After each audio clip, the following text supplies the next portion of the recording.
Noong unang panahon, may isang batang maharlika na nagngangalang Fuleng at sa hindi malamang dahilan ay pinarusahan siya ng hari at inilagay sa isang desperado na sitwasyon. Alam niyang malapit na ang kanyang kapalaran kaya't ipinagkatiwala niya sa kanyang lingkod na si Zohan ang isang balumbon ng sulat. Hinutusan siyang kunin ito at umalis. Alam ni Zohan na ito ay isang mahalagang pamana ng pamilya ni Fuleng subalit dahil ibinigay na ito sa kanya, wala siyang nagawa kundi tumakas at magpalit ng pangalan at tiisin ang kahihiyan upang mabuhay. Alam niyang sisirain ng hari ang buong angkan ni Fuleng. Pero kung sakaling matagpuan ng iba ang balumbon sa hinaharap ay may tungkulin siyang gabayan at akayin ang taong iyon upang ipagpatuloy ang hindi natapos na misyon ni Fuleng. Bagamat nalulungkot si Fuleng na nasaksihan ni Zohan ang kanyang trahedya, naniniwala siyang tuparin ito ang kanyang iniwan na atas. Hindi pa niya lubos na natuklasan ang buong katotohanan ng mundo, kaya't nais niyang ipamana ang kanyang adhikain sa mga susunod na henerasyon upang maipagpatuloy nila ang kanyang hindi natapos na landas. Lumipas ang panahon at lumipat ang kwento sa isang lawa kung saan may isang bangkero na nagsasagwan sa gitna ng tubig. Sa hindi inaasahang pangyayari ay pinatay ng bangkerong ito ang isang babae mismo sa bangka at itinapon ang kanyang bangkay sa lawa.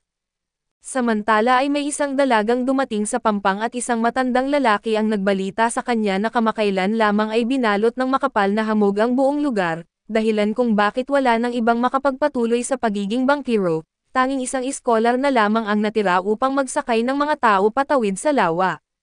Maya-maya ay bumalik sa daungan ang iskolar at ipinakilala ang sarili bilang Dang. Sinabing siya ang papalit bilang bagong bangkero at sumakay ang dalaga kasama ang iba pang pasahero upang tumawid sa kabilang pampang. Sa loob ng bangka ay may mga inihanda na tinapay at tsaa para sa kanila upang kainin habang namamasdan ang tanawin.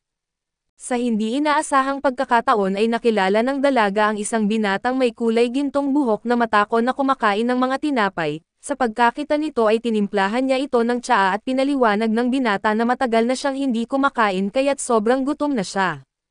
Habang lumulubog ang araw at papalayo ang bangka at tinanggap ng dalaga ang imbitasyon na tikman ang ilang tinapay, sa huli ay binigyan siya ng binata ng isang piraso ng candy bago ito sumakay upang pagmasdan ang tanawin. Di nagtagal ay unti-unting nakatulog ang lahat ng sakay ng bangka. Kaso biglang nagising ang dalaga at tinanong si Dang kung gaano na sila kalayo at kung nakakakita siya sa kabila ng makapal na hamog, sa halip na direktang sumagot ay nagsimula siyang magkwento. Noong unang panahon ay may isang magkasintahang lubos na nagmamahalan subalit dahil magkaiba ang kanilang antas sa lipunan, pinilit ng mga magulang ng dalaga na ipaghiwalay sila at dahil dito ay nagdalamhati ang dalaga hanggang sa nagkasakit at pumanaw.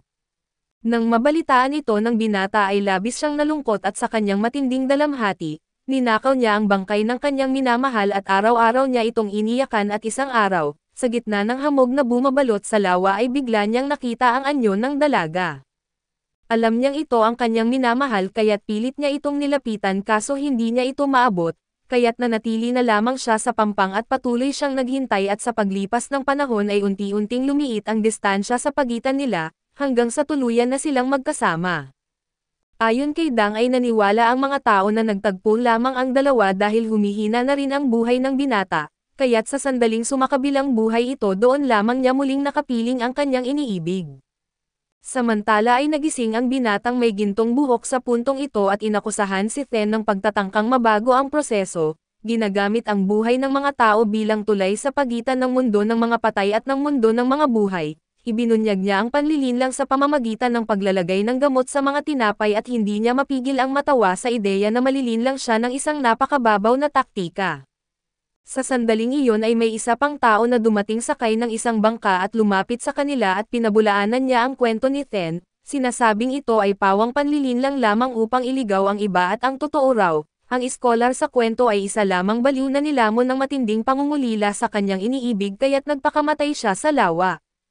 Subalit hindi ito pinaniwalaan ni Dang at ipinilit niyang nakita niya mismo ang kaluluwa ng kanyang minamahal at sinabi niyang kaunting sakripisyo na lang ang kailangan upang sila ay muling magsama. Nang marinig ito walang pag-alinlangang bumunot ng espada ang bagong dumating at agad na sinaksak si Dang. Tinapos ang kanyang buhay at pinadala siya sa kabilang mundo upang makasama ang kanyang minamahal at gaya ng kanyang inaasam, nagulat ang binatang may gintong buhok at tinanong kung bakit ganoon ka-brutal ang ginawa ng mandirigma. Sinagot siya nito na si Dang ay isang mamamatay tao at karapat-dapat lamang siyang parusahan ng kamatayan, pagkatapos ay inimbitahan niya ang binata na sumama sa kanyang ngunit tumanggi ito. Pagkaraan nito ay tuluyang naglaho ang makapal na hamog sa lawa, samantala ay nagtaka ang dalaga kung sino sa kanila ang nagsasabi ng totoo. Sinabi ng binata na madalas ay hindi ibinubunyag ng langit ang buong katotohanan sa mga mortal, at kung minsan ito na mismo ang habag. Kinagabihan ay nagtungo ang binata upang makipagkita sa isang kakilala sa bayan at napag-alamang ang kanyang pangalan ay Yang Yao at habang ang kanyang kausap ay si Yanan, sa loob ng nakaraang 2 taon ay madalas na nagpapakain si Yanan kay Yang Yao ng libre subalit ngayong araw, napagpasyahan niyang hindi na niya ito papakainin.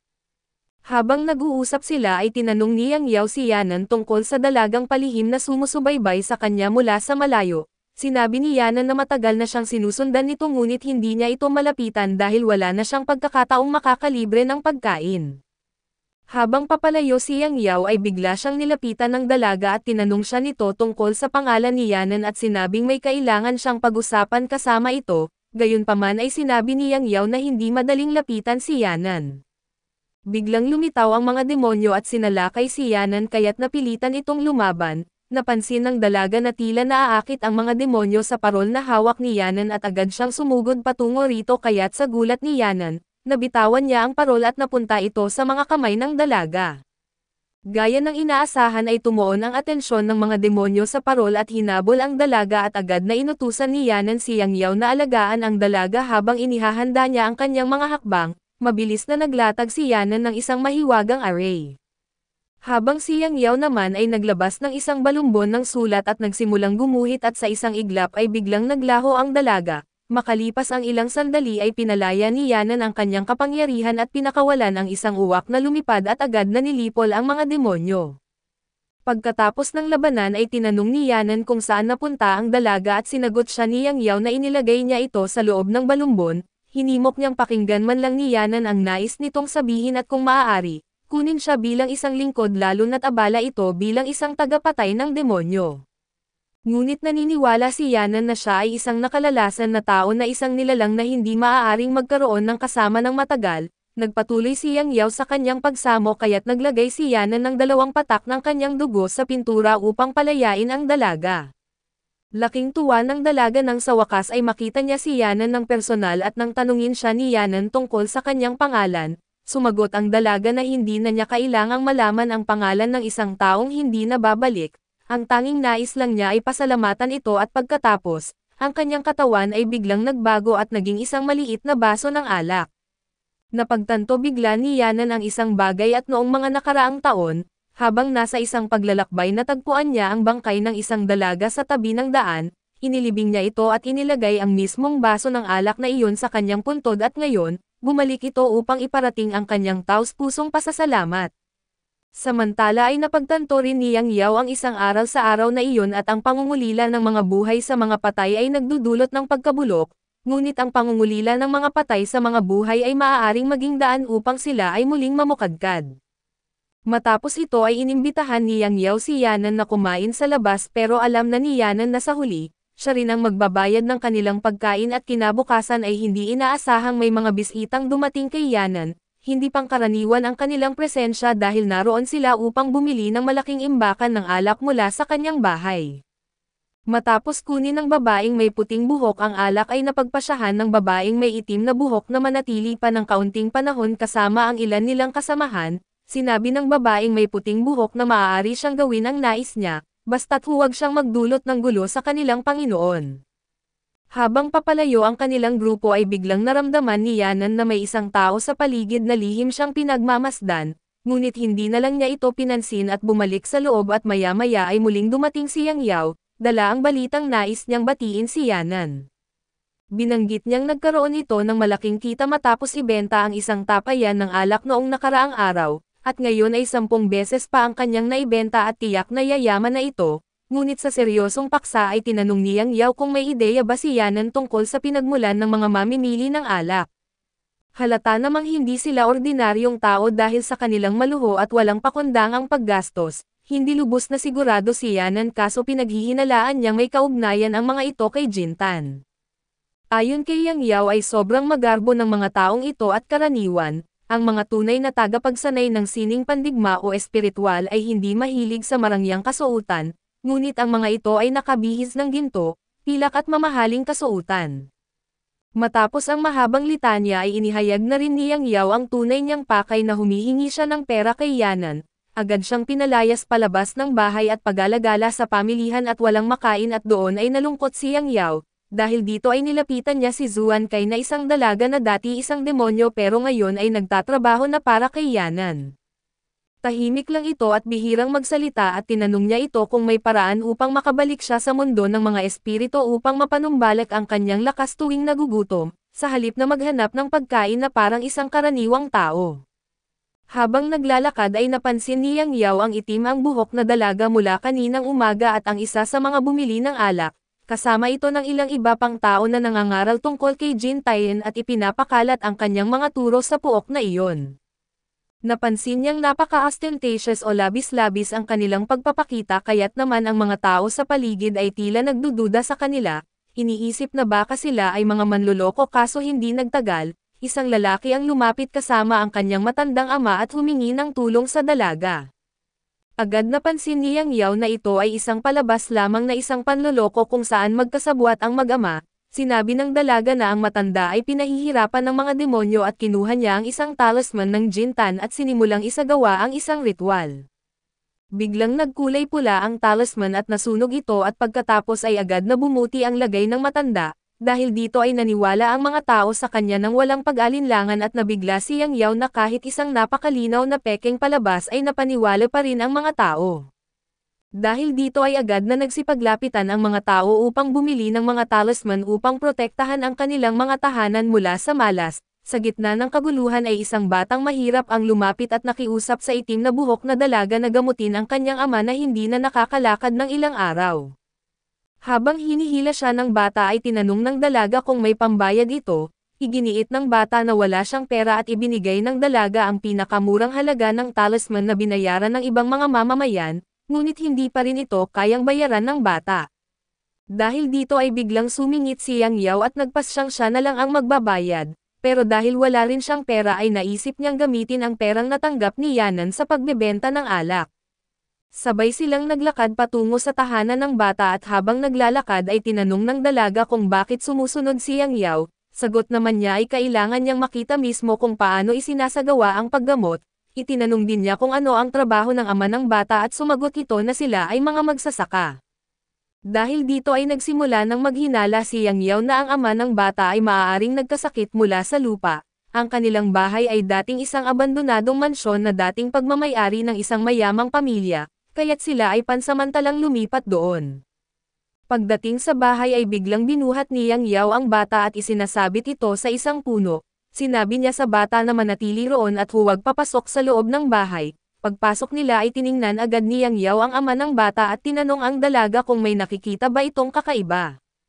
Ipinaliwanag ng dalaga na nararamdaman lang niya ang presensya nito kaso hindi niya ito maaninag dahil hindi pa gabi. Dahil dito ay tinanong ni Yang Yao kung alam ba ng dalaga kung paano gamitin ang alak ni Yanan, inihagis niya rito ang isang flask ng alak upang matulungan siyang makita ang espiritong bumabalot sa bahay.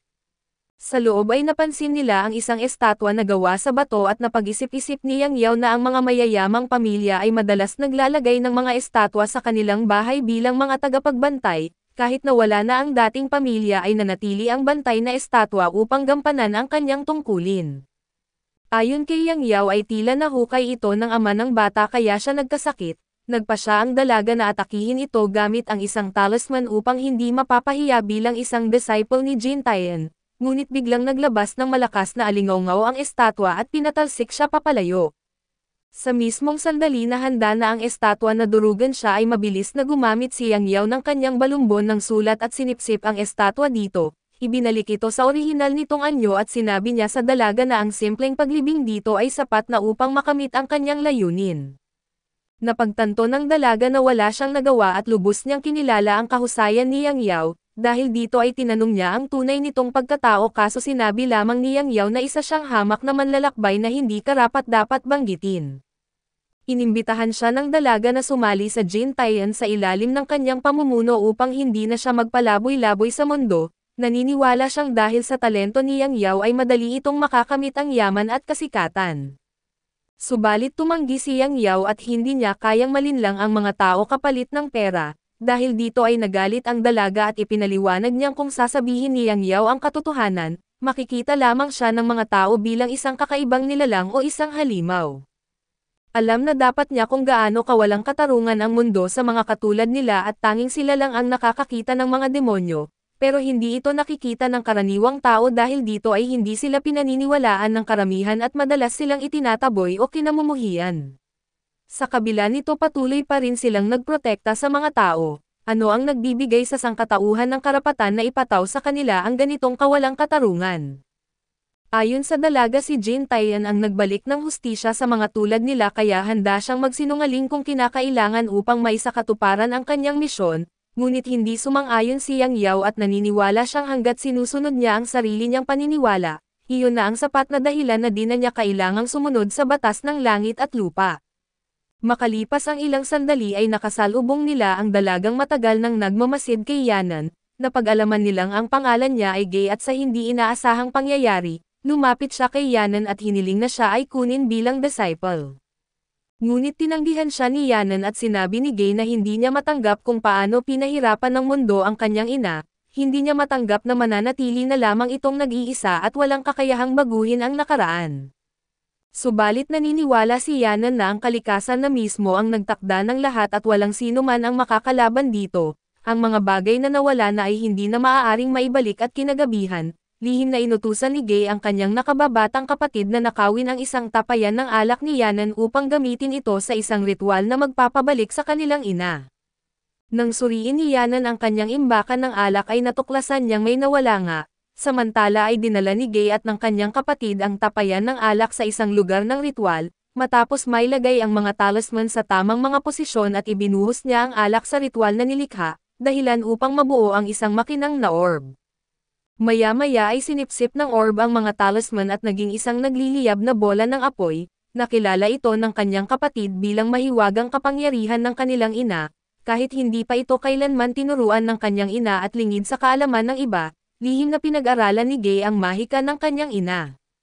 Ngayon ay nais niyang makita muli ang kanyang ina upang itanong ang lahat ng kanyang mga hindi pa nasagot na tanong, ipinasa niya ang natitirang bahagi ng ritual sa kanyang nakababatang kapatid, kasunod ng mga tagubilin na minsang iniwan ng kanilang ina. Maya-maya ay biglang tumakbo si Gay papunta kay Yanan upang humingi ng tulong, napagtanto ni Yanan na ang ninakaw na alak ang siyang naging sanhi ng isang trahedya at si Yang Yao na natutulog sa isang bubong malapit doon ay narinig din ang kaguluhan. Inamin ni Gay na siya ang nagnakaw ng alak ngunit nakiusap siya kay Yanan na tulungan ang kanyang kapatid, dahil wala itong kasalanan at walang alam sa kanyang ginawa. Umalis si Yanan hindi upang talikuran siya kundi upang tumulong, habang naglalakad ay tinanong niya si Gay kung ano ba talaga ang layunin niya at sa wakas, inamin ni Gay na gusto lamang niyang makita ang kanyang ina kahit isang beses pa. Subalit sinabi ni Yanan na ang mga patay ay patay na at ang mga buhay ay kailangang magpatuloy at hindi matanggap ni Gay ang sagot na ito, narinig niya noon na ang kanyang ina ay isang napakagandang babae na may maamong mga mata, ngunit dahil sa isang pagtataksil ay nagbago ito ng tuluyan na nabuhay sa kawalan na nag-iisa at may pusong tila abo sa lamig. Binanggit ni Yanan na walang bagay sa mundo ang laging umaayon sa kagustuhan ng tao, ang nakaraan ay dapat manatili sa nakaraan at nang makarating sila sa lugar ng ritual, labis na nagulat si Yanan sa kung gaano kalayo ang naabot ng dalawang bata sa kanilang ritual. Pero sa hindi inaasahang pangyayari ay nasisilayan niya ang mapaghiganting espiritu ng kanilang ina. Walang pag-alinlangan ay agad niyang inatake ito upang mapapalayas at mailigtas ang nakababatang kapatid ni Gay, gayunpaman ay mabilis siyang nakabawi at agad na lumaban kay Yanan. Sinabi ni Yanan kay Gay na kunin ang kanyang kapatid at tumakas ngunit bigla siyang lumaban din at kinuha niya ang isang maso at hinahampas ang ritual formation at dahil sa lakas ng pag-atake, nagdulot ito ng matinding alingawngaw na nagpahirap hindi lang sa galit na espiritu ng kanilang ina kundi pati na rin sa kanyang sariling kapatid.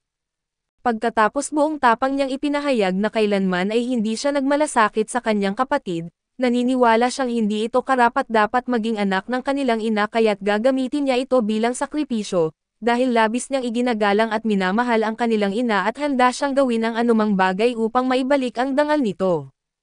Muli niyang hinahampas ang tambol ng paulit-ulit na lalong nagpalakas sa mga alingaungaw at sinubukan ni Yanan na dalhin palabas ang kanyang kapatid mula sa ritual formation, ngunit pati siya ay natrap sa loob at matapos ang sunod-sunod na tunog ng tambol, biglang naglaho ang galit na espiritu ng kanilang ina.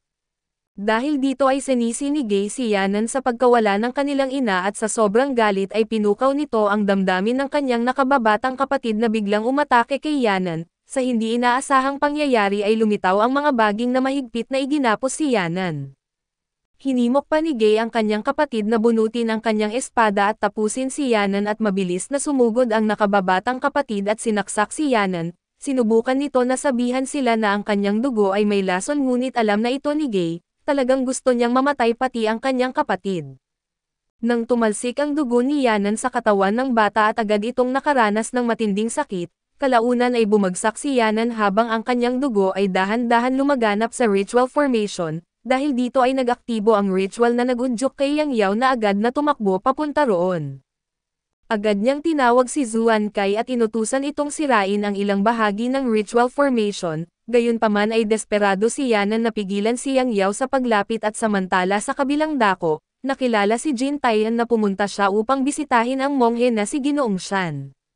Matapos ang ilang pagbati ay pumasok siya upang kausapin ang isang opisyal at sinabi ni Jin Taian na mula sa araw na iyon, sila ay nasa ilalim na ng pangangalaga ng Imperial Court at ngumiti si Ginoong Shan at sinabing wala siyang pinagkaiba sa isang unggoy na may sombrero at balang araw, ipapakita niya rito ang tunay na kapalaran.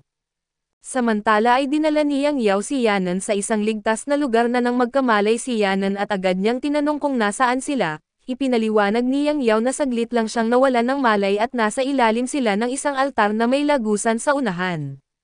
Nang subukan ni Yang Yao na tulungan siyang tumayo ay binalaan siya ni Yanan na huwag siyang hawakan dahil may lason ang kanyang dugo, ngunit nagbiro si Yang Yao na baka mayroon siyang kakaibang katawan na kayang labanan ang lason, mariing itinanggi ito ni Yanan na wala pang nakaligtas sa kanyang lason. Ibinahagi niya ang tungkol sa isang tanyag na manggagamot mula sa nakaraang henerasyon, isang babaeng gumugol ng kanyang buhay sa pagpapagaling at ipinangako nitong gagamutan ang lason sa dugo ni Yanan, ngunit sa huli ay hindi niya kinaya at namatay. Ang manggagamot na iyon ay walang iba kundi ang ina ni Yanan at dahil dito, naniwala siyang kailanman ay hindi siya maaaring lumapit sa mga karaniwang tao. Napabuntong hininga si Yang Yao at pagkatapos ay inilabas niya ang isang espesyal na balumbon ng sulat at binalot dito si Yanan. Ipinaliwanag niyang hindi ito tinatablan ng tubig at apoy kaya't ligtas niyang madala si Yanan nang hindi natatakot sa kanyang dugo. Habang binubuhat niya ito ay tinanong niya si Yanan tungkol sa dalawang bata. Ipinaliwanag ni Yanan na sila ay mga anak ng isang kilalang babae at namana nila ang ilan sa kanyang talento at ang babaeng iyon ay isang sikat na tagapatay ng mga demonyo noon, ngunit mahigit 30 taon na ang nakalipas kaya't malamang hindi ito kilala ni Yang Yao. Sa kanilang paglalakbay ay natuklasan nila ang isang napakalaking pintuan at nang itulak ito ni Yang Yao ay bigla itong bumukas, ngunit nang pumasok sila ay nadapa sa mataas na threshold at bumagsak at habang ini-inspeksyon ni Yanan ang mga mural sa dingding, napansin naman ni Yang Yao ang isang dambuhalang espada na nakagapos sa tanikala. Nilapitan niya si Yanan at nakita itong nakatitig sa mga mural na tila labis na nagulat. Agad niyang tinignan ang mga ito at nabasa ang inskripsyon na nagsasaad na ang mga ito ay paglalarawan ng 12 general ng Yin Clan. Labis na nagulat si Yanan na hindi siya makapaniwala. Dahil dito ay agad niyang hiniling kay Yang Yao na tulungan siyang lumabas sa pangunahing pasukan, kaso nang lumabas sila ay laking gulat nila nang matuklasan nilang bumalik sila sa parehong altar mula sa nakaraang gabi, ngunit sa halip na wasak na mga guho na nakita nilang bumalik ang lugar sa orihinal nitong itsura. Hindi makapaniwala si Yang Yao na ito ay isang ilusyon at dahil lahat ng kanyang nararamdaman ay totoong totoo, kahit alam ni Yanan na hindi ito ilusyon ay hindi pa rin niya matanggap na totoo ang lugar na ito, lalo na't ang Yin Yin Clan ay matagal nang nawala ng walang bakas. Biglang lumitaw ang isang babae na si Lady Fuleng at ito ang ina ni Gay, doon ay nakilala niya si Yanan at nang makita ang kanyang mga sugat ay inalok niya itong gamutin, tinanong din niya si Yang Yao at ipinakilala siya ni Yanan bilang isang kaibigan. Habang naglalakad ay humanga si Yang Yao sa kagandahan ng lugar at hindi siya makapaniwalang ang guho na nakita nila kagabi ay dating napakagarbo, Napaisip din siya kung paano nakilala ni Fuleng si Yanan at ipinaliwanag ni Yanan na dinala siya ng kanyang ama sa lugar na ito noong siya ay 5 taong gulang pa lamang, ngunit hindi niya maisip kung paano siya nakilala ni Fuleng makalipas ang mahabang panahon. Nagulat din si Yang Yao kung paano nanatiling bata ang itsura ni Fuleng kahit mayroon siyang 2 anak, ngunit tinanggap na lang ni Yanan ang mga pangyayari at di nagtagal, tinawag ni Fuleng ang maraming manggagamot upang gamutin si Yanan. Binalaan ni Yanan ang lahat tungkol sa kanyang nakalalasan na dugo at natatakot na baka masaktan sila, dahil dito ay pinili ni Fuleng na manatili lamang ang mga manggagamot na may sapat na kaalaman tungkol sa kondisyon ni Yanan, habang ang iba ay pinaalis muna. 3 manggagamot ang nanatili at tiniyak kay Yanan na nauunawaan nila ang panganib ng kanyang dugo, siniguro nilang magiging maingat sila upang hindi magkamali at mapilitang lumaban si Yanan. Naglatag sila ng mga kinakailangang pag-iingat upang maiwasan ang direktang pakikisalamuha sa kanyang dugo. Matapos ang gamutan ay umalis na sila at iniwan si Yanan upang makapagpahinga at makabawi. Makalipas ang ilang sandali habang nagpapagaling si Yanan at isang utusan ang dumating kaya't lumabas si Yang Yao upang alamin ang sitwasyon at ayon sa utusan ay may nagdala ng isang liham, isang batang babae na may dalang parol at may suot na kampanilya sa kanyang paa. Gayunpaman nang tingnan nila ang liham ay wala itong kahit anong nakasulat kaya't nalito si Yang Yao, kaso nang kunin ito ni Yanan ay agad niyang naunawaan ang mensahe na ito ay mula sa kanyang ama, dali-daling lumabas si Yang Yao upang suriin ang paligid at nagulat siya dahil tila nag-iba ang lahat. Biglang lumapit ang isang matandang babae at kinilala siyang nagmula sa tirahan ni Lady Fuleng, sa pag-aakalang isa siyang panauhin ng isang taong mataas ang ranggo at inisip niyang isa rin siyang tagapatay ng mga demonyo. Nagpasalamat ang matanda sa kanya at iginiit na ang kapayapaan ng kanilang lugar ay dahil sa mga katulad niya, bilang pasasalamat ay inalok siya ng matatamis na tinapay, nang marinig ito ng iba pang mga taga-baryo na nagbigay rin sila ng pagkain upang makuha ang kanyang pabor. Bagamat hindi niya lubos na nauunawaan ang sitwasyon ay natuwa si Yang Yao na makatanggap ng maraming pagkain, hindi nagtagal ay napapalibutan na siya ng mga tao na nag-aalok sa kanya ng regalo na hindi lang pagkain, kundi maging mga baka at kambing. Sa sobrang pagkalito at pagka-overwhelm ay tinanggap niya ang mga ito, ngunit sa gulat niya ay biglang lumuhad ang mga tao sa harapan niya, hindi niya alam ang gagawin kaya't dali-dali siyang tumakbo palayo.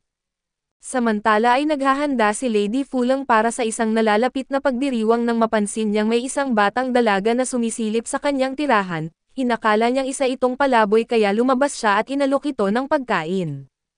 Napansin niyang hindi taga roon ang dalaga kaya tinanong niya ito kung ano ang pangalan niya at kung saan siya nanggaling. Pakiramdam ni Gay sapat na sa kanya ang simpleng makita ang kanyang ina muli kaya't sinabi niya ang kanyang totoong pangalan, kaso pinili niyang magpanggap na isang estranghero.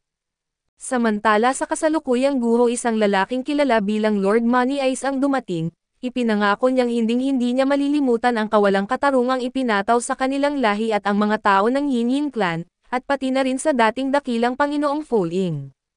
Samantala ay nakatakas si Yang Yao mula sa masyadong masigasig na mga taga-baryo at napahingal sa pagod, bagamat maganda ang makatanggap ng maraming regalo na may kakaibang pakiramdam siyang hindi niya maisip. Tinawag siya ng mga tao bilang kasapi ng Yin Yin Clan bagay na lalong nagpapalito sa kanya. Habang nakikinig sa tunog ng dumadaloy na tubig malapit doon at agad siyang tumalon sa isang pader upang magmasid, wala siyang nakita kundi isang karaniwang looban kaya't ipinikit niya ang kanyang mga mata upang mas pagtuunan ang kanyang pandinig, bigla siyang nakakita ng kakaibang imahe at nang tumalon pababa direkta siyang bumagsak sa tubig. Nang lumitaw siya sa ibabaw at napagtanto niyang ibang-iba ang lugar na kanyang pinapasukan kumpara sa nakita niya kanina, habang ginagalugad niya ito hindi siya makapaniwala sa kakaibang hiwaga ng lugar. Samantala ay nakabawi na si Yanan at nakatayo na nakatingin sa langit nang dumating si Yang Yao, dahil sa pagtataka ay tinanong siya nito kung ano ang ginagawa niya, ipinaliwanag ni Yanan na sinusubukan niyang tawagin ang kanyang ibon ngunit hindi ito lumilitaw, bagamat siya ang may-ari nito ay hindi pa niya ito aktwal na inalagaan. Nagbiro si Yang Yao na anumang nilalang na may kakayahang bumuo ng ugnayan kay Yanan ay tiyak na may pambihirang kakayahan upang maunawaan siya. Tinanong niya kung ano ang pangalan ng ibon pero inamin ni Yanan na hindi pa niya ito pinangalanan. Ayon kay Yang Yao kahit na ang espiritong halimaw na si Zuan Kai ay may pangalan kaya't dapat may pangalan din ang lahat ng nilalang, iniwan muna nila ang usaping iyon at may ipinakita si Yanan kay Yang Yao at sinadya niyang hiwain ang kanyang kamay, kaya agad siyang pinagalitan ni Yang Yao dahil sa pagdaragdag ng sugat. Gayunpaman ay nais ipakita ni Yanan ang isang bagay sa hindi maipaliwanag na dahilan, hindi na namamatay ang mga halaman sa tuwing tumatagas ang kanyang dugo, dahil dito ay inisip ni Yang Yao na baka wala na ang lason sa dugo ni Yanan. Sinubukan niyang hawakan ito kaso agad siyang pinigilan ni Yanan at hindi nais na isusugal nito ang kanyang kaligtasan. Bilang bawi ay ipinakita ni Yang Yao ang isang nakakatuwang bagay at bigla niyang pinapatalon si Yanan sa parehong lawa na natuklasan niya kanina. Nagulat si Yanan nang makita niyang ang isang simpleng looban ay biglang naging isang lawa. Ipinaliwanag ni Yang Yao na kung maglalangoy sila pabalik sa isang direksyon na makakabalik sila sa kanilang orihinal na lugar, ngunit may isa pang daan na maaaring tahakin at dahil sa kuryosidad ay sinundan nila ito at nakarating sa isang pamilihan sa labas ng bayan. Dahil hindi nila alam kung nasaan sila ay lumapit si Yang Yao sa isang dalaga at nagtanong ng direksyon papunta sa tirahan ni Lady Fuleng. Sinabi nitong nasa Hilaga ito ngunit nagduda si Yanan at batay sa kanilang galaw kanina, dapat ay nasa timog ito.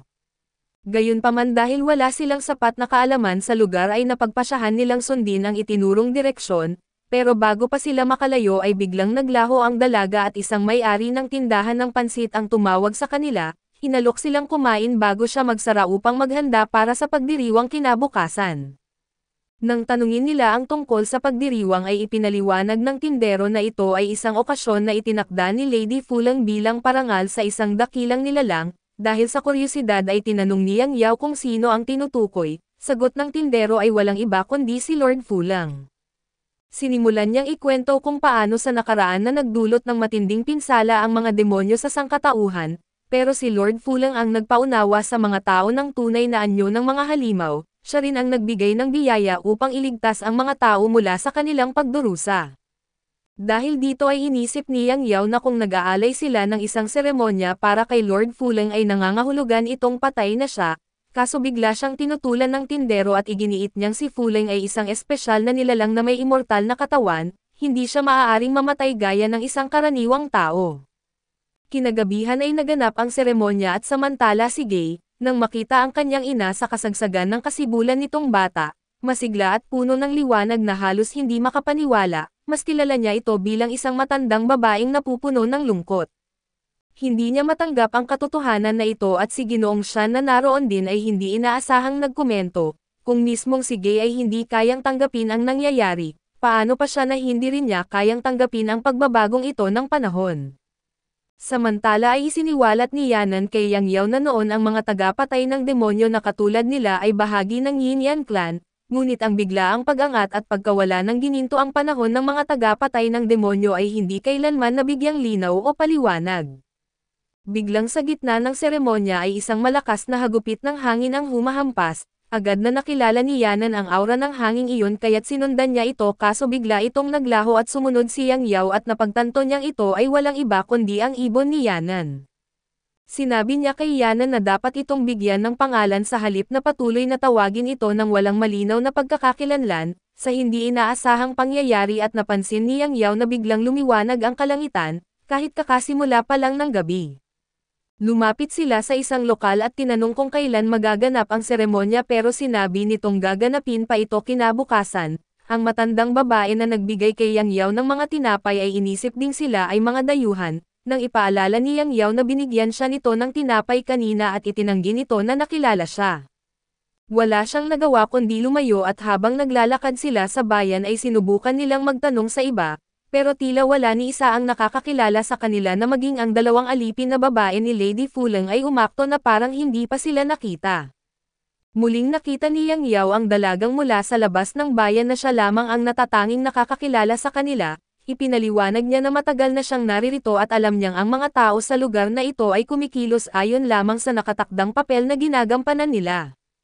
Ang buong lugar ay nasa isang time loop at paulit-ulit na bumabalik sa simula tuwing umaga bago ang pista at magtatapos lamang sa gabi ng seremonya, matagal na siyang natrap sa siklong ito. Ilang araw bago ito ay lumapit si Ginoong Shan kay Gay at sinabing isa siyang matandang kaibigan ni Lady Fuleng, hindi naniwala si Gay dahil sa inakala niyang patay na ang kanyang ina kaya't tinangka niya itong paaalisin, iginiit ni Ginoong Shan na narito siya upang tumulong. Tinanong niya kung gusto ba nilang muling makita si Lady Fuleng at tumanggi si Gay at matigas na sinabi na hindi ito maaari, dahil patay na ang kanyang ina. Binalaan pa niya si Ginoong Shan na huwag magbiro tungkol dito. Sinabi ni Ginoong Shan na kung sinasabi niyang may paraan ay ibig sabihin ay may paraan.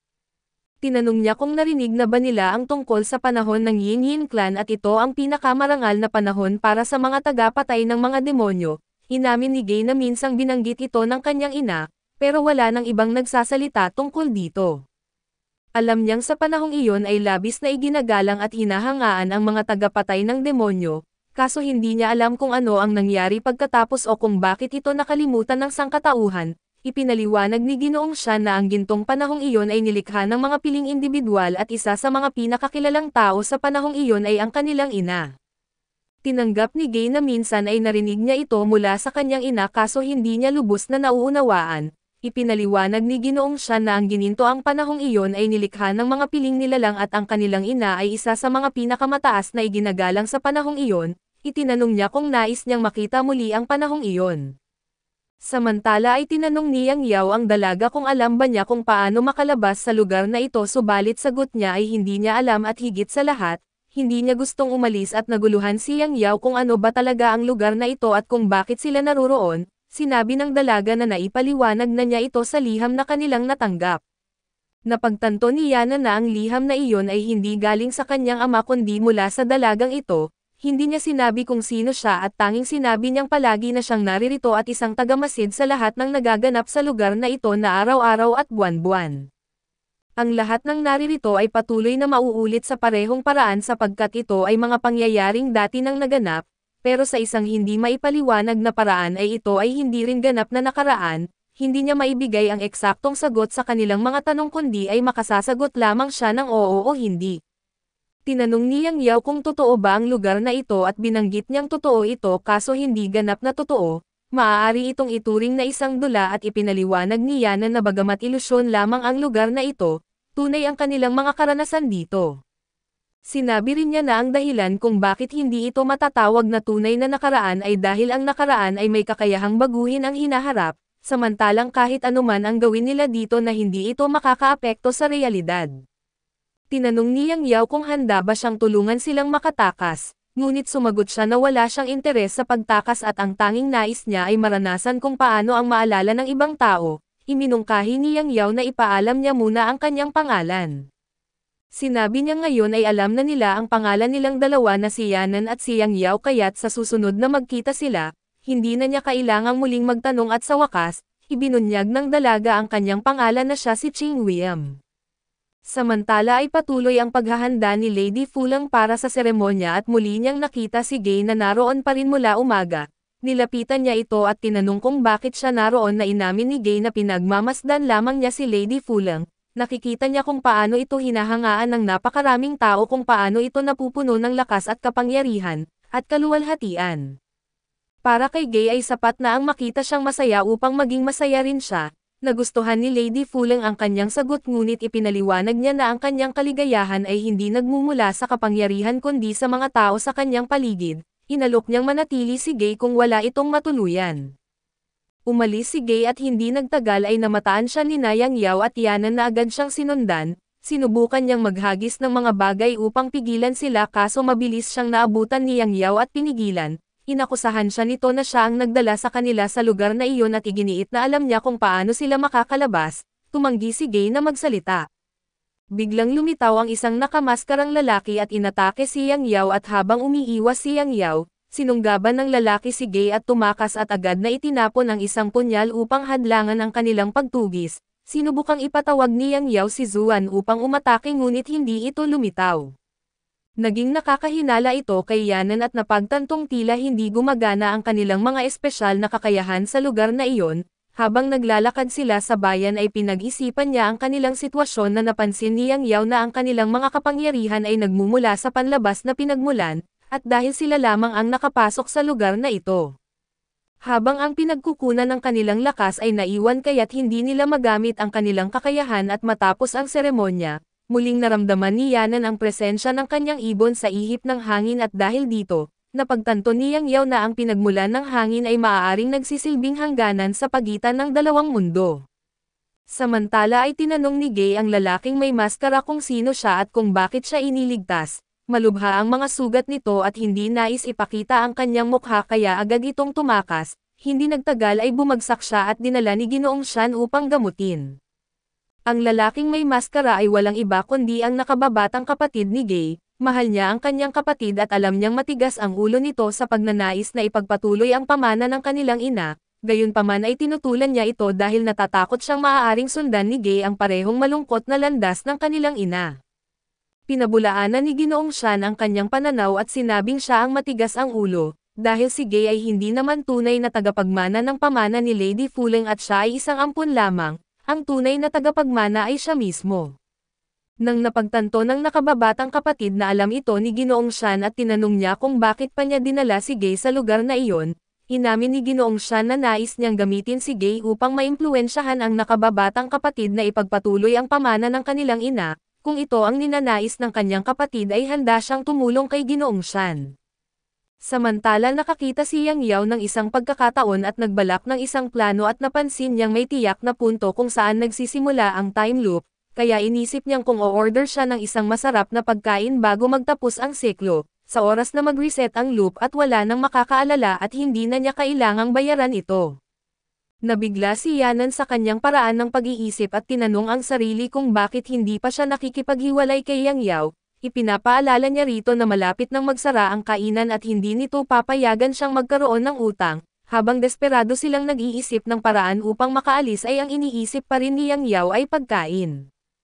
Iginiit ni Yang Yao na kung hindi sila makakaalis ay dapat man lang silang mabuhay ng maayos habang naroroon, hindi siya nagkakamali at napagtanto nilang may mga hangganan ang lugar na iyon at kung maabot nila ang dulo, maaaring pilitin silang bumalik.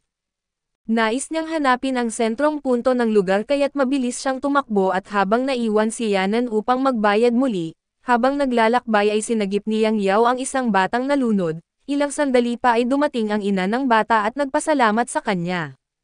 Binanggit ni Ching William na hindi na maaaring mailigtas ang bata dahil ang mga kaganapan sa mundong iyon ay hindi maaaring baguhin, bagamat inamin ni Yang Yao na may mga bagay na hindi maaaring baguhin kahit anong gawin, may mga bagay din na kahit alam na niya ang magiging resulta ay hindi pa rin niya maaaring baliwalain. Napansin ni Ching William na sina Yang Yao at Yanan ay masyadong maingay kumpara sa ibang dayuhang napunta roon, inakala ni Yang Yao na tinutukoy nito ang dalawang batang kanilang nakasalubong, ngunit higit pa pala roon ang ibig niyang sabihin. Bumalik si Yang Yao kay Yanan at iniulat na matapos niyang subukan ang hilaga at timog, natukoy na niya ang hangganan ng mundo sa pamamagitan ng pagbibilang ng kanyang mga hakbang at kailangan na lang niyang suriin ang natitirang direksyon. Nagsanib puwersa silang dalawa upang tukuyin ang limitasyon ng mundo sa lahat ng 8 direksyon at natuklasan nilang ang gitnang punto nito ay malapit sa tirahan ni Lady Fuleng. Sa itaas nito ay isang matayog na tore at napaisip si Yanan tungkol sa liwanag sa tuktok nito. Ipinaliwanag ni Yang Yao na ito ay isang denkuan na isang parol na may ginupit na mga figure ng tao at kabayo at kapag ito ay pinaikot, lumilikha ito ng ilusyon na may mga kabayong tumatakbo. Napagtanto ni Yanan na ang walang katapusang paggalaw na ito ay sumasalamin sa kung paano gumagana ang mundo roon. Sa parehong sandali isang pangkat ng mga taong nakaitim ang lumitaw sa itaas ng tore upang bantayan ang parol, umakyat si Yang Yao sa pader upang subukang pumasok at dahil sanay na siyang gawin ito sa tahanan ni Yanan, kaso nadiskubre siya ng mga bantay at kinailangang tumakas. Sa kanyang pagmamadali ay nadulas siya at nahulog kaya't binuksan niya ang isang balumbon upang ipatawag si Zuan Kai, subalit wala pa rin itong epekto at napilitang tumulong si Yanan at pansamantalang nailigaw nila ang mga bantay. Napansin ni Yanan na sa wakas nakita na ni Yang Yao ang resulta ng patuloy na pag-akyat sa mga tahanan ng ibang tao. Muling binabalikan nila ang kanilang pangunahing layunin at naniniwala si Yanan na ang parol ang susi sa mundo roon at maaaring magbigay ng sagot sa kanilang mga katanungan, habang naghahanap sila ng daan papunta sa tuktok at aksidenteng natapakan ni Yang Yao ang isang sanga, dahilan upang maalerto ang mga bantay. Wala na silang pagpipilian kundi sumugod at labanan ang mga humahabol sa kanila, dinala ni Yang Yao si Yanan paakyat sa bubungan upang marating ang mas mataas na bahagi ng tore at biglang lumitaw si Zuan Kai upang tulungan sila, hinimok ni Yang Yao si Yanan na ipatawag ang kanyang ibon. Subalit dahil hindi pa niya ito pinapangalanan ay sinabi ni Yang Yao na pumili na lang siya ng kahit anong pangalan at sa kanyang pagmamadali, Biglang sinabi ni Yanan ang pangalan na Chimbeo na isang fatbird at sa hindi inaasahang pangyayari, agad na lumipad ang ibon patungo sa kanya at hinawi ang parol ng dumiretso ito sa kanila. Sa sandaling iyon ay nagsimulang mabasag ang mundo at unti-unting naglaho at sa wakas ay nakalabas silang dalawa. Nagtanong si Yanan kung maaari bang palitan ang pangalan ng ibon. Pagbalik nila sa kanilang tahanan ay tinanong ni Yang Yao si Yanan kung alam niya ang tungkol sa pangalang Yinyin.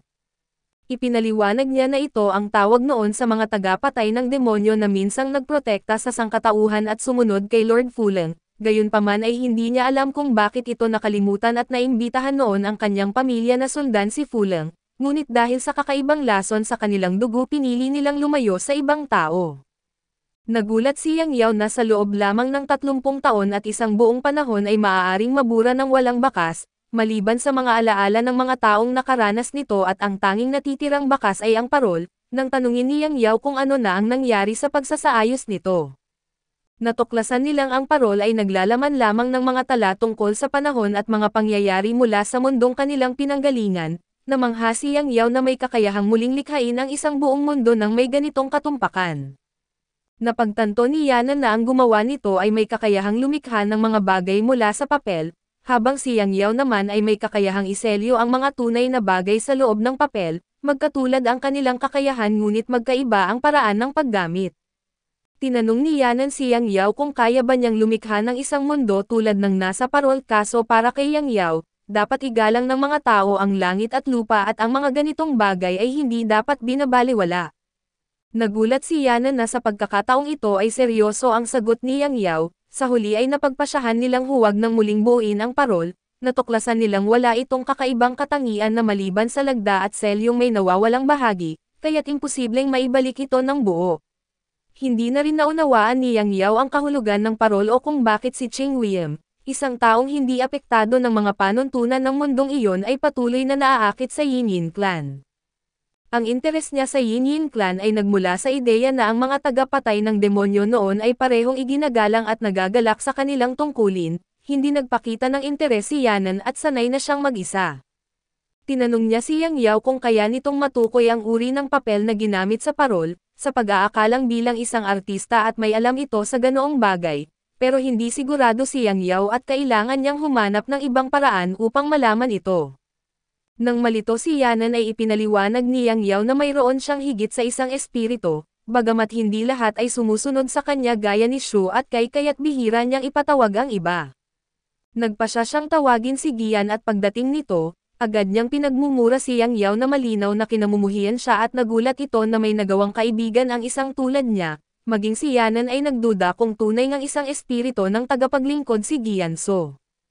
Humingi ng tulong si Yang Yao ngunit hindi siya pinansin ni Gian, ipinilit niyang pakinggan siya nito subalit natuwa lang ito dahil naalala niya kung paano siya binaliwala noon ni Yang Yao at nang sabihan siya nito na huwag nang ungkatin ang nakaraan, tumanggi si Gian na iginiit na kung ayaw niya sa kanya at madali lang siyang burahin at hindi ito ang unang beses.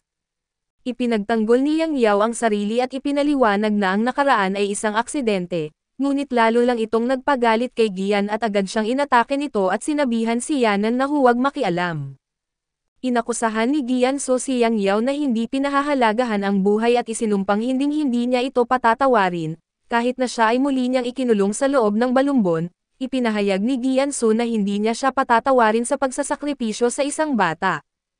Tinanong ni Yanan kung bakit labis siyang nagalit kay Yang Yao at kung sino ang batang tinutukoy niya. Ipinaliwanag ni Yang Yao na ang kanyang balumbon ay may kakayahang ikulong ang anumang bagay kaya't ngayon, maingat na siya sa kanyang paggamit ng brocha. Gayunpaman noong kabataan niya nagkamali siya at gumuhit ng isang ipinagbabawal na bagay na isang nilalang na may buhay. Ang batang iyon ay si Zilan at noon si Gian Su ay malapit kay Yang Yao, nagsilbing kanyang katulong at nagturo sa kanya ng tunay na potensyal ng kanyang balumbon. Dahil sa kanyang kuryosidad ay sinubukan niyang ikulong ang isang di-buhay na bagay na isang gulay at balak niya itong lagyan ng mga mata, nang gawin niya ito ay hindi niya inaasahan na aksidenteng makalikha siya ng buhay na nilalang na si Zilan, isang may kamalayan na bagay. Hanggang ngayon ay nasa kanya pa rin ang orihinal na guhit ni Zilan, noon ay hindi niya lubos na maunawaan ang nagawa niya at inisip niyang burahin ito dahil sa pakiramdam niyang hindi ito natural at dahil dito ay kinamuhian siya ni Gian. naniniwalang walang pakundangan siyang lumilikha ng buhay at basta na lamang itong iniiwan.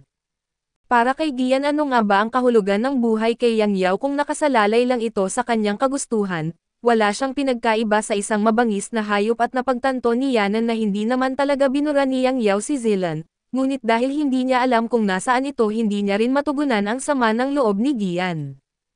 Kinagabihan ay pinag-isipan ni Yang Yao ang kanyang ginawa, isang pagkakamali ang paglikha kay Zilan, subalit tama ba na pabayaan itong mabuhay at habang pinagbubulayan niya ito, biglang nakawala si Gian mula sa balumbon at sinapian siya.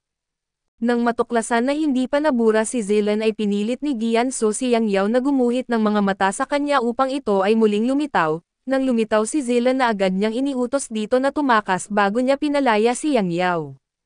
Nang tanungin siya ni Yang Yao kung bakit niya ginawa iyon ay hindi siya sumagot at kusa siyang bumalik sa loob ng balumbon.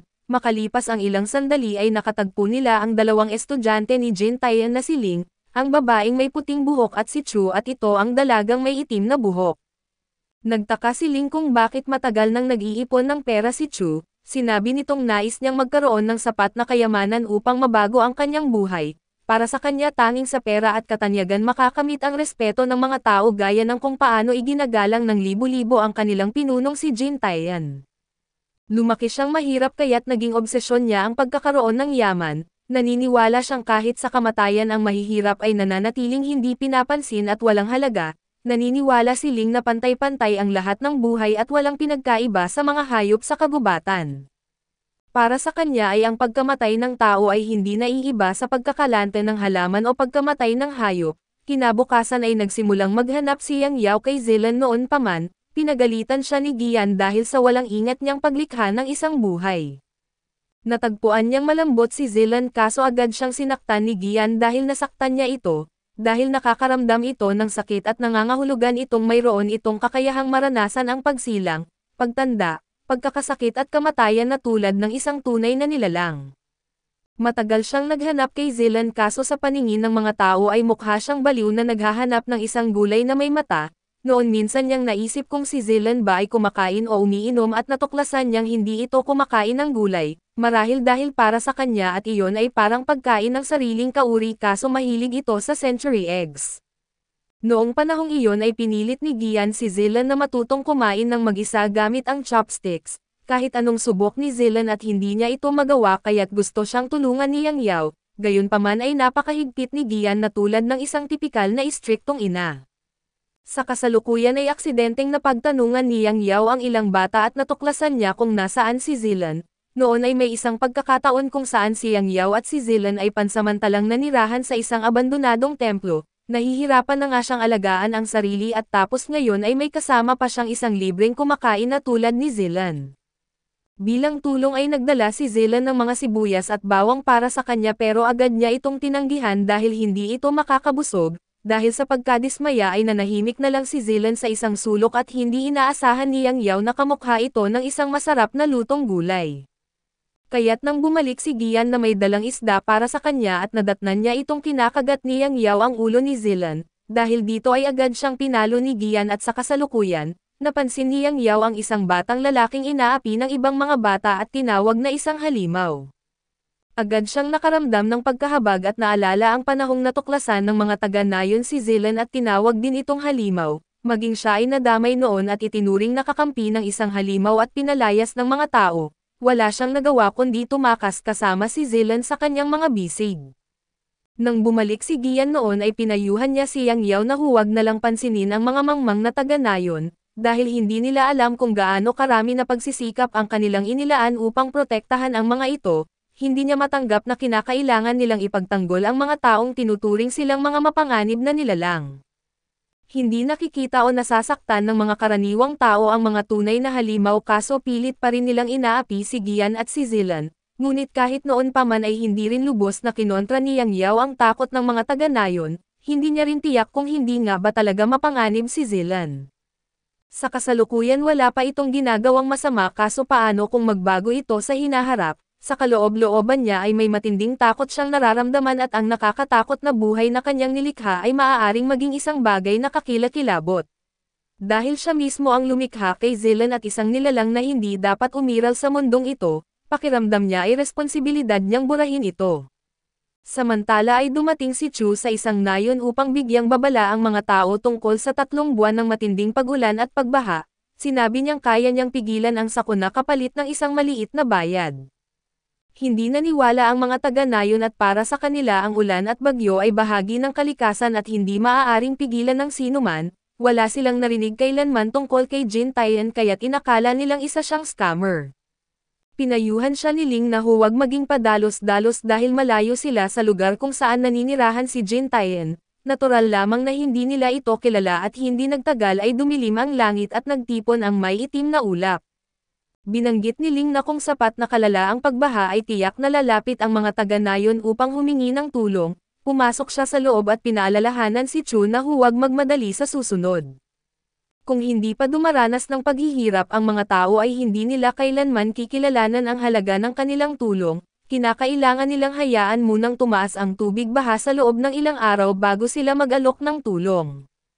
Tanging kapag binigyan mo ng pag-asa ang mga tao sa pinakamadilim nilang sandali saka ka lamang makikita bilang isang buhay na santo, kung magbibigay ka ng babala sa isang sakuna habang tahimik pa ang lahat at ang tingin lang sa iyo ng mga hangal na iyon ay isang nagdadala ng malas. Pagkatapos ay nais tingnan ni Chu ang daladalang bagay ni Ling. Binuksan niya ang isang imbakan at ipinakita kay Chu ang isang nilalang sa loob ng hola at ito ay isang halimaw na may kakayahang magdulot ng mga bagyo. Dati itong tinatakan ni Jin Taeyeon at dala nila ito upang kontrolin ang ulan at panatilihin ito sa tamang antas. Kung tuluyang mabura ang selyo ay makakatakas ang halimaw at may katawan itong parang hayop, ulo ng tao at mga pakpak upang lumipad, at kakayahang gumapang tulad ng ahas at binalaan ni Ling na hindi dapat mababasa ng tubig ang selyo dahil sa mawawalan ito ng bisa. Naniniwala si Chu na masyado lang nag-aalala si Ling dahil ang nilalang ay nakakulong at binalot sa hindi tinatablan ng tubig na tela, kaya't imposibleng mahahawakan ito ng tubig at gayunpaman mas mabuting mag-ingat dahil kung may nangyaring mali, hindi nila kayang harapin ang kaguluhan na maaaring idulot ng halimaw. Kinabukasan ay naglakbay si Chu sa isang nayon sa labas ng abot ng bagyo at doon ay nakita niya ang isang pangkat ng mga bata na tinutokso si Zilan. Sa pagtatangkang takutin sila nag-anyong puno si Zilan pero hindi natakot ang mga bata. Kinailangan ni na Chu at ng kanyang mga kasamahan na awatin ang mga bata at dalhin si Zilan. Sa hindi inaasahang pagkakataon ay nagsalita si Zilan at nagpasalamat sa kanya na ikinatuwa naman niya. Samantala napadaan si Yang Yao sa parehong lugar ngunit hindi niya namalayang naroon din si Zilan. Maya-maya ay narinig ni Ling na may dinalang bagay si Chu at agad niya itong sinilip. Natuklasan niyang ginagamit ni Chu si Zilan upang maisahan ang mga taga-nayon. Pinalalabas na ito ay isang banal na puno upang makapaningil ng pera. Dahil hindi niya mapilit si Zilan na agad na maganyong puno ay tinusok ni Ling ang ulo nito na dahilan upang mapaiyak ito. Dahil dito ay agad siyang itinuring ng mga taga-nayon bilang isang sinungaling, dahil sa takot na mabuking ay mahigpit niyang hinawakan ang ulo ni Zilan hanggang sa mapilitan itong maglabas ng mga sanga at anyong puno. Sa hindi inaasahang pangyayari ay gumuho ang bubungan at naapektuhan ang imbakan kung saan nakalagay ang selyo ng halimaw. Ang mga taga-nayon na naniwalang si Zilan ay isang tunay na banal na puno ay napaluhod at sinamba ito. Samantala dahil sa tubig ay nagsimulang lumiit si Zilan at isang patak ng tubig ang lumapag sa selyo ng halimaw. Nang maramdaman ni Ling na may mali ay mabilis siyang tumakbo upang tingnan ito ngunit huli na. Tuluyan nang nakalaya ang halimaw at nagsimulang maghasik ng kaguluhan at agad na tumakbo si Buto papunta kay Ling, nagmungkahing magtulungan sila upang pigilan ang halimaw bago nito sirain ang dam. Gayunpaman ay pinag-aralan na ni Ling ang sitwasyon at tiwalang hindi masisira ang dam at hanggat hindi lumalayo ang halimaw, sa hindi inaasahang pangyayari ay biglang lumipad ang halimaw at nagsimulang lumipad palayo, kaya napilitan silang habulin ito. Di nagtagal ay narating nila ang isang nayon kung saan nagwawala ang halimaw. Napansin ni Chu na tila hindi masyadong nababahala si Ling na para bang inoobserbahan lamang nito ang sitwasyon. Hindi niya matukoy kung may binubuo itong plano o kung sadyang nagpapaliban lamang ito. Biglang tila natigil sa paggalaw ang halimaw na parang may humahadlang dito at mabilis nilang napansin si Yang Yao na nasa malapit. Nakilala ni Chu si Yang Yao bilang isang kliyente na minsang humiling ng kanyang serbisyo kapalit ng alak ni Yanan. Narinig din niya ang tungkol sa kanyang kakayahang pabagsakin ang isang bantay na batong estatwa sa isang iglap kaya't nagpasya siyang lumapit. sa hindi inaasahang pagkakataon ay inatake niya si Yang Yao upang pigilan itong ipagpatuloy ang kanyang pagguhit. Narinig na niya ang tungkol kay Yang Yao na isang taong may kakayahang gumamit ng tinta at papel upang mahuli ang mga demonyo. Ngayon sa unang pagkakataon ay nakita niya ito ng personal, humanga siya sa kakayahan nitong puksain ang mga demonyo at iligtas ang mga tao.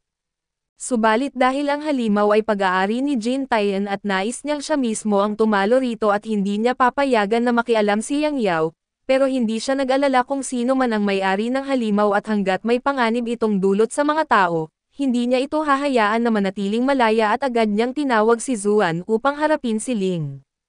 Gayunpaman hindi makalapit si Chuan sa kanya. Napansin ni Yong Yao na tila humihina si Chuan at agad siyang in-inform ni Ling na ang kapangyarihan ng halimaw ay may kakayahang mapahina ang mga nilalang na may mahiwagang kakayahan. Sinubukan niyang tawagin sina Shu at Kai pabalik kaso matigas ang kanilang ulo at ipinagpatuloy pa rin ang pakikipaglaban, pagkatapos ay ipinako ni Ling si Yong Yao sa pader at si Zuan naman ay nasugatan ng kanyang pag-atake. Sa matinding pagkapraning ay tinawag ni Yang Yao si Gian na alam niyang may sama ng loob ito sa kanya. Ngunit kailangan niya ang tulong nito ngayon higit kailanman at ginamit niya ang sarili niyang dugo upang ipatawag si Gian at nakiusap na wasakin ang halimaw bago ito maging masyadong mapanganib. Lumabas si Gian at agad nakipaglaban kay Ling at habang si Yang Yao naman ay nagmamadaling sinubukan na sagipin si Zuan, napagtanto niya ang kanyang pagkakamali at agad isinilid muli sina Shu at Kai sa kanilang scroll at habang lumalaban si Gian, bigla niyang napansin si Zilan sa malapit at mabilis itong iginapos gamit ang isang lubad. Sa sobrang tuwa niyang muling makita si Zilan ay hindi niya napansin ang biglaang pag-atake ni Ling kaya't napilitan siyang ihagis si Zilan kay Yang Yao, agad itong tumakbo at sinalo si Zilan na hindi sigurado kung dapat ba siyang matuwa o mabahala sa muling pagkikita nila. Sa puntong ito ay parehong braso na ni Gian ang nawala at hindi makahanap si Yang Yao ng tuyong lugar upang iguhit ang halimaw. Bagamat waterproof ang papel at matutunaw pa rin ang tinte sa ulan, nararamdaman ni Zilan ang pagkabalisa ni Yang Yao kaya't lumaki ito at naging isang dambuhalang puno at hinihimok siyang sagipin si Gian. Noon pa man ay natatakot si Yang Yao na baka hindi man lang niya kayang protektahan ang sarili niya, ngunit hindi rin niya kayang panoorin ang mga inosenteng tao na mapahamak dahil sa mga halimaw, gusto niyang tumulong at hindi para sa pasasalamat na kundi dahil iyon ang tama. Subalit ang mga dating pinrotektahan niya ay bigla siyang tinalikuran dahil lamang sa pagiging iba niya, ngayon ay tinuturing nilang isang banal na puno si Zilan kaso maaaring bukas ay ituturing nila itong halimaw, naisip niyang kasalanan niya ang pagdala kay Zilan sa mundong ito na puno ng kalupitan. Hindi niya kayang makita ang nilikha niyang bata na magdusa kaso wala rin siyang magawa upang harapin ang pasanin na iyon para kay Zilan. Ang tanging nagawa niya ay sisihin ang sarili sa pagiging mahina at paulit-ulit na humingi ng tawad kay Zilan. Sa wakas ng tuluyang mapuksa ang halimaw ay parehong nagulat si Yang Yao at Gian, si Zilan ay lumiit at naging isang munting panla lamang, bumalik si Gian sa scroll at bago pa makapag-react si Yang Yao ay biglang umatake si Ling at binalot siya na balak kunin ang scroll. Subalit bago pa niya ito magawa ay isang anino ang biglang sumugod na isang taong minsan nang tumulong kay Yang Yao sa barko at ito si Wang Yan at sa isang mabilis na galaw, madali niyang pinutol ang mga bakal na kawad ni Ling at lumapit sa kanya, dahilan upang maglabas pa ito ng mas maraming kawad bilang depensa. Matagal nang hinahanap ni Wang Yan ang isang bagay na hindi niya kayang putulin at sa puntong iyon, dumating si Chu at nang napagtanto ni Ling na hindi niya kayang kalabanan ng sabay sina Yang Yao at Wang Yan ay napilitan siyang umatras. Si Chu ay magiging pabigat lamang at tila hindi nila kayang mabawi ang halimaw sa araw na iyon, kaya tinutusan niya ang lahat na umatras ng buo at nang tuluyan ng gumagaan ang sitwasyon, saka lamang nagtanong si Yang Yao kung bakit naroon si Wang Yan. Ibinunyag niya na inimbestigahan niya ang iskolar mula sa barko ayon sa kahilingan ni Yang Yao. Natuklasan niyang ang pamilya nito ay niloko at ninakawan ng lahat nilang ari-arian ng isang grupo ng mga tagapagsanay na gumagamit ng itim na mahika. Ang grupong iyon ay walang iba kundi ang mga alagad ni Jin Taeyeon mula sa hilagang rehiyon. Si Jin Taeyeon ay muling bumawi ng malalawak na lupain at nagtayo ng sarili niyang sekta at pinalawak niya ang kanyang impluwensya sa pamamagitan ng pagpapadala ng mga disciples sa iba't ibang lugar upang magpakalat ng mga maling paniniwala. Samantalahin ang pananampalataya ng iba at dadayain sila upang makuha ang kanilang kayamanan. Sa madaling salita sila ay walang iba kundi mga manloloko at matagal nang iniimbestigahan ng sekta ni Xiaoqing si Jin Taeyeon, nagpasalamat si Yang Yao kay Wang Yan sa abalang ginawa nito upang alamin ang katotohanan, gayunpaman ay curious si Xiaoqing kung bakit nasangkot si Yang Yao sa kanila sa unang lugar. Doon ipinaliwanag niya ang tungkol kay Zilan at inamin ang kanyang matinding pagsisisi at ang takot na harapin si Zilan. Alam niyang nagkamali siya sa pagdala nito sa mundo ngunit ngayong wala na ito, hindi siya nakaramdam ng ginhawa kundi isang matinding kawalan. Naniniwala si Xiaoqing na masyadong pinapalalim ni Yang Yao ang kanyang pag-iisip at sa halip na malunod sa pagsisisi, dapat sana'y tinanong niya mismo si Zilan kung pinagsisisihan ba nito ang pagkakalikha nito, kung ano ang tunay na pananagutan niya rito at kung paano nito tinitingnan ang mga tao sa paligid. Matapat niyang sinabi na hindi talaga natatakot si Yang Yao kay Zilan o sa opinyon ng iba na ang tunay niyang kinatatakutan ay ang sarili niyang kapangyarihan, ang katotohanang kayang lumikha ng buhay ng kanyang scroll. Pero ang kapalaran ng isang nilalang ay dapat na nasa sarili nitong kamay, walang dahilan upang pagsisihan ang desisyong ginawa ni Zilan na ialay ang sarili upang iligtas siya, ginamit nito ang sarili nitong kakayahan upang protektahan siya ngunit narito si Yang Yao, natatakot sa sariling kapangyarihan na isang bagay na nakakatawa para kay Xiaoqing.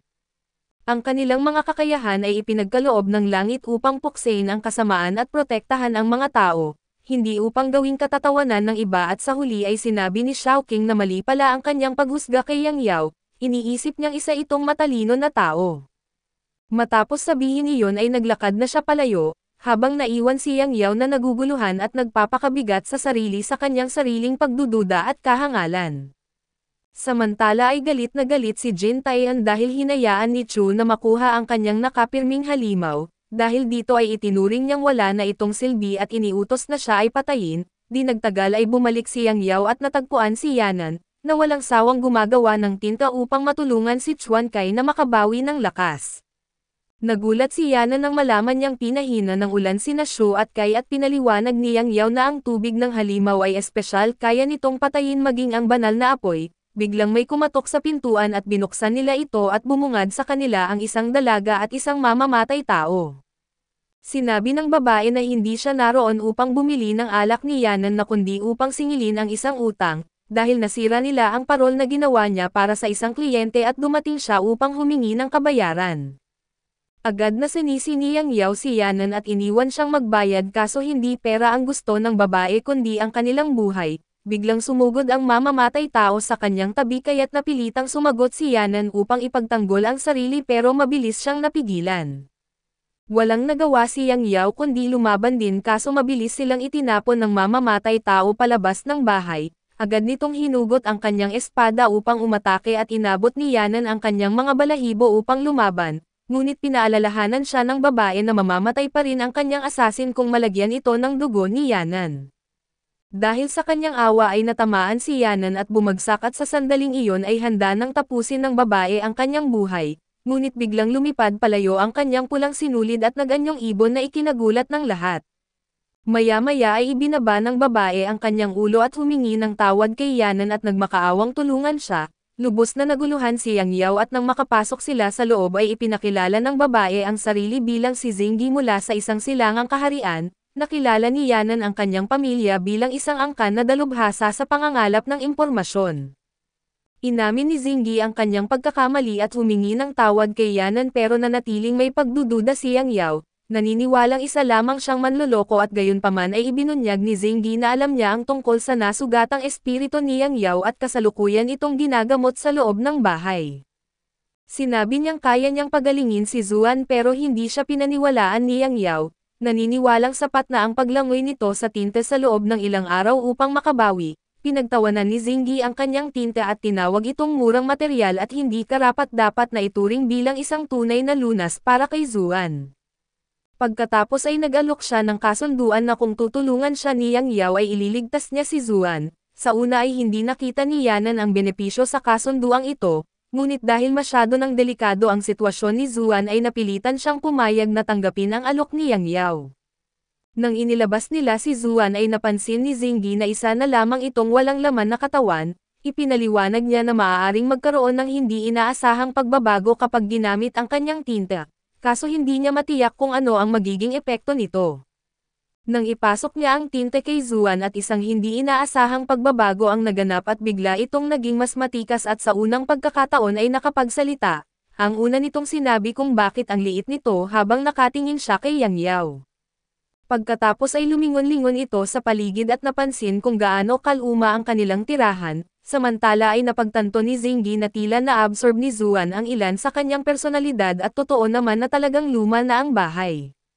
Dismayado si Yanan at nagbantang palayasin silang lahat, kaya't agad na pinatahimik siya ni Zinggi at pagkatapos ay seryosong tinanong niya si Yang Yao kung kailanman ay naisip niya kung bakit hindi kailanman nagsasalita si Zuan. Ipinaliwanag ni Zinggi ang dahilan dahil sa nawala ang kalahati ng kanyang kaluluwa at ang bawat buhay na nilalang ay may tatlong kaluluwa na ipinagkakalob ng tatlong mundo at una, ang langit ay nagbibigay ng pagsamba at espiritual at pangalawa, ang lupa ay nagbibigay ng tradisyon at kakayahan at ang pangatlo, ang sangkatauhan ay humuhubog ng sariling pagkatao. Kapag namatay ang isang tao ay bumabalik ang kanilang mga kaluluwa sa kani-kanilang mundo, kaso ang mga halimaw ay nilikha mula sa mga hinanakit ng kaluluwa ng tao kaya't hindi sila makatawid sa kabilang buhay. Dahil si Zuan Kai ay isang kaluluwa ng lupa at nanatili lamang ang kanyang kakayahan sa pakikipaglaban ngunit nawala ang kanyang personalidad at kakayahang magsalita, gayunpaman ay hindi niya alam kung saan napunta ang dalawa pa niyang kaluluwa. Dahil isa siyang espiritu ng tinta at malaki ang posibilidad na ginamit ng kanyang dating may-ari ang kanyang kaluluwa upang isulat ang isang bagay na may malaking kahalagahan, dahil wala siyang alaala ay walang ideya si Zuan kung sino ang dati niyang may-ari.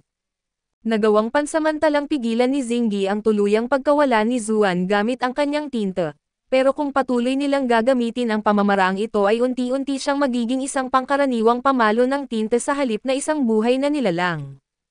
Ang tanging paraan upang tunay na mailigtas siya ay hanapin ang sulating sumisipsip sa kanyang kaluluwa at muling ibalik ito sa kanya, gayunpaman ay wala silang ideya kung saan magsisimula. Tumanggi si Zuan Kai na sumama kay Zinggi upang siya na mismo ang mag-imbestiga para sa kanya. Samantala ay nais ni Yanan na dumiretso sa punto sa kung ano nga ba ang problema ni Zinggi. Inamin niyang ang impormasyong ibabahagi niya ay napakahalaga kaya't inaasahan niyang babayaran siya. Agad namang nagpasya si Yanan na hindi na nila kailangan ang tulong niya at itinuro sa kanya ang pinto. Napilitan si Zinggi na muling pag-isipan ang kanyang posisyon at sa huli, pumayag siyang gumawa ng isang exception para kay Yanan at isiniwalat niya na ang kanyang angkan ay may kakayahang itala ang buong buhay ng isang tao at isang teknik upang matukoy kung may tunay na halaga ang buhay ng isang nilalang. Ipinasuot ng mamamatay tao ang Pulse Erez kaso hindi ito bumuo ng anumang natatanging hugis. Subalit nang ipinalibot ang parehong sinulid sa leeg ni Yanan at ito ay kusang hinabi at naging hugis ibon. Dahil dito ay nakumbinsi si Zinggi na ang buhay ni Yanan ay may malaking halaga, nais niyang isuot ni Yanan ang Pulse Erez upang may record ang kanyang buhay dahil kailangan niyang matukoy kung karapat-dapat siyang makipagnegosasyon sa kanyang angkan. Kung hindi ay kailangang bayaran ni Yanan at Yang Yao ang utang nila sa kanya dahil sa pagkasira ng kanyang parol, ang halaga ng parol ay ang kabuoang haba ng buhay ng lahat ng nilalang na nasa loob nito. Noong una ay inakala ni Yang Yao na ito ay katumbas lamang ng ilang araw, ngunit nang kalkulahin ito sa libu-libong tao at daan-daang hayop sa loob, lumalabas na mahigit 100 taon ang kabuoang halaga na kung hahatiin ito ay mawawalan ang bawat isa ng 50 taon ng kanilang buhay, na sa unang tingin ay tila katanggap-tanggap pa rin. Ngunit nang marinig ito at kapwa nanlamig sina Yanan at Yang Yao at wala silang nagawa kundi sundin ang kahilingan ni Zinggi upang maiwasan ang pagbabayad ng utang, pumayag si Yanan na tumulong kay Zinggi subalit ayaw niyang si Yang Yao ay makalusot ng hindi nag-aambag, kaya't tinanong niya kung mayroon ding dapat bayaran si Yang Yao.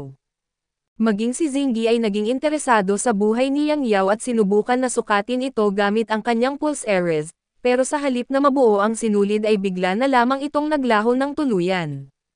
Dahil dito ay napagpasyahan ni Zinggi na si Yang Yao ay marahil isang walang saysay na umiral na isang nilalang na walang makakaalala, pagkatapos ay tinanong niya kung paano sila nakapasok sa loob ng mundo ng parol, ngunit wala ni isa sa kanila ang may sagot. May tatlong paraan lamang upang makapasok at ang una, personal na ipinasok ng isang miyembro ng kanyang angkan at pangalawa, ito ay may hawak na susi at pangatlo, nabigyan ng pahintulot ng kliyenteng nagpagawa ng parol. Subalit hindi ang dalawang anak ni Lady Fuleng ang kanilang kliyente kundi si Lord Fuleng at isang nilalang na isinilang mula sa langit at lupa, isang nilalang sa alamat na higit na nakatataas sa lahat. Dahil wala silang koneksyon kay Fu Leng ay napagpasyahan ni Zinggi na puntahan mismo ang pinangyarihan. Kinabukasan upang maghanap ng mga palatandaan ay napagpasyahan ni Yanan na si Yang Yao ang sasama kay Zinggi habang siya naman ay mananatili sa bahay. Inakala ni Zinggi na papayagan siyang manatili roon ng magdamag pero agad silang pinalayas ni Yanan. Wala silang nagawa kundi maghanap ng matuluyang bahay pahingahan at habang gaya ng dati, natulog naman si Yang Yao sa bubungan ni Yanan. Sa kanyang pag-uusisa kung paano kumikita ang angkan ni Zinggi at tinanong siya ni Yang Yao tungkol dito, ipinaliwanag ni Zinggi na dati silang nagsisilbing opisyal na tagapagtala ng kasaysayan sa imperial na hukuman at nakikilahok din sa kalakalan ng impormasyon. Gayunpaman nang magbago ang dinastiya ay napilitan silang umurong sa kabundukan, simula noon ay tumatanggap na lamang ng pribadong kahilingan upang idokumento ang buhay ng mga tao. Namangha si Yang Yao sa kakayahang lumikha ng ilusyon gamit lamang ang pagtatala ng impormasyon at pagpapagana ng parol. Gayunpaman kung ihahambing sa kanyang scroll ay masyadong mahina ang kapangyarihan ng parol, ang kanyang scroll ay nagtataglay ng mas malakas na puwersa. Kinabukasan nang dumating sila sa pinangyarihan ay walang anumang kapaki-pakinabang na bakas na natagpuan si Zinggi, kaya napagpasyahan niyang hanapin ang susi ng ilusyon at bilang lumikha ng parol, may paraan siya upang matunten ito. Bigla na lamang lumitaw si Ginoong Shan sa kanilang likuran at agad siyang nakilala ni Zinggi bilang isang tagapayo ng hari sa Hilaga. Siya rin ang dating Panginoon ni Zuan at ang kasalukuyang may hawak ng susi ng ilusyon. Hiniling ni Ginoong Shan kay Zinggi na itigil na ang paghabol sa parol at pagkatapos, ibinunyag niya kay Yang Yao na ang kaluluwa ni Zuan ay ginamit upang isulat ang kasaysayan ng panahong nasaksihan niya sa ilusyon. Isang panahon kung kailan iginagalang ang angkan ng Yin kaso sa huli ay ipinagkanulo at kinalimutan. Kung nais ni Yang Yao na alamin ang mga lihim ng panahong iyon at kailangan niyang magtungo sa Timog Silangan, sa sandaling matagpuan niya ang sinaunang kasulatan na naglalaman ng kasaysayan ng panahong iyon, matututuhan niya hindi lamang ang katotohanan kundi pati na rin kung paano iligtas si Zuan Kai. Matapos ibigay ang mensaheng ito ay umalis na si Ginoong Shan at buong determinasyon na ipinangako ni Yang Yao na ililigtas si Zuan anuman ang mangyari, samantala ay nakatanggap si Chu ng isang bagong utos mula kay Jinan at umalis kasama ang pang-apat na disciple. Nang marinig ito ay naramdaman ni Ling ang nalalapit na trahedya at tinanong si Chu kung mayroon siyang huling kahilingan. Marami siyang nais gawin ngunit pinili lamang ni Ling na payagan siyang pumili ng isa. Gayunpaman ay nais ni Chu na makabalik muna bago magpasya at umaasa siyang makakauwi si Chu ng ligtas.